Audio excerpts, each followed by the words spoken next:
দুপুরে সামরিক হেলিকপ্টারে করে নিজ নিজ এলাকায় নেওয়া হয় সুদানের জাতিসংঘের শান্তিরক্ষা মিশনে শহীদ ৬ সেনা সদস্যের মরদেহ। সেখান থেকে ফ্রিজিং ভ্যানে করে নেওয়া হয় গ্রামের বাড়ি।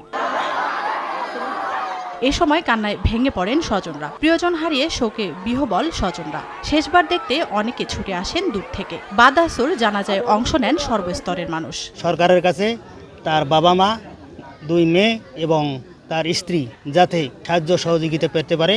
ফ্যামিলিতে মনে করো চলার মতো তার মনে করেন যে কোনো একটা যে সম্পদ সেরকম নাই। সেনাবাহিনী সহ অন্য দফতরের পক্ষ থেকে শহীদদের দেওয়া হয় গার্ড অফ অনার। সন্ধ্যার আগে দাফন সম্পন্ন হয় শহীদ সেনা সদস্যদের। ব্যক্তিগত জীবনে তিনি অত্যন্ত বিনয়ী, কর্মঠ এবং সদালাপী ছিলেন। আমরা তার বিধি আত্মার মাগফিরাত কামনা করছি।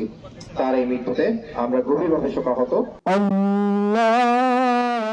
এর আগে সকালে ঢাকা সেনানিবাসের কেন্দ্রীয় মসজিদে শহীদ 6 শান্তিরক্ষীর জানাজা অনুষ্ঠিত হয়। অংশ নেন 3 বাহিনীর প্রধান সহ ঊর্ধ্বতন সামরিক ও বেসামরিক কর্মকর্তা। রাষ্ট্রপতি ও প্রধান উপদেষ্টার পক্ষ থেকে শহীদদের কফিনে ফুলের শ্রদ্ধা ও রাষ্ট্রীয় সম্মাননা দেওয়া হয়। জাতিসংঘের প্রতিনিধি শহীদ পরিবারদের হাতে স্মারক হিসাবে তুলে দেন জাতিসংঘের পতাকা। তানজিনা তাসনিম, সময় সংবাদ। শহীদ সেনা সদস্যের বাবার হাতে